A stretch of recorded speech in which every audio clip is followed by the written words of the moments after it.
ব্যালন্স sanitary এবং উপস্থিত বার্তা আহলে সুন্নাত ওয়াল জামাত পরিচালনা কমিটির নবনির্বাচিত সম্মানিত সভাপতি এবং উপদেষ্টা মণ্ডলী এবং সদস্যবৃন্দ,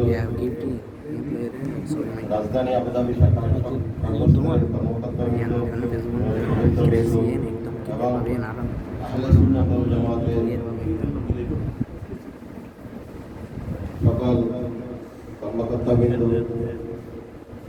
আসসালামু আলাইকুম ওয়া রাহমাতুল্লাহি তাআলা ওয়া বারাকাতুহু। আসসালাম। রব্বুল আলামিনের বারিশাল দরবারে শুকরিয়া জ্ঞাপন করতেছি। আল্লাহ সুবহানাহু ওয়া তাআলা আমাদেরকে আজকে এই মহতী অনুষ্ঠানের মধ্যে উপস্থিত হওয়ার জন্য তৌফিক দিয়েছেন।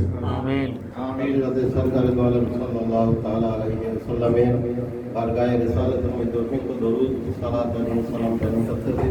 সাথে সাথে আল্লাহর সমস্ত মকবুল বান্দাদেরকে স্মরণ করতেছি। আপনাদের শুকরিয়া আদায় করতেছি। আপনারা দূর দূরান্ত থেকে এসে